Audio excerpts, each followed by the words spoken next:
Ito yung baby ko, babae bunso.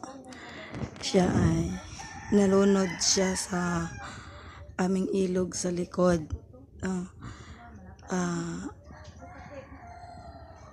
Biyernes ng hapon po nangyari. Habang nasa biyahe ako kasi kukunin ko sana, dalhin ko sa Maynila. Pero di ko na naabutan, nalunod siya.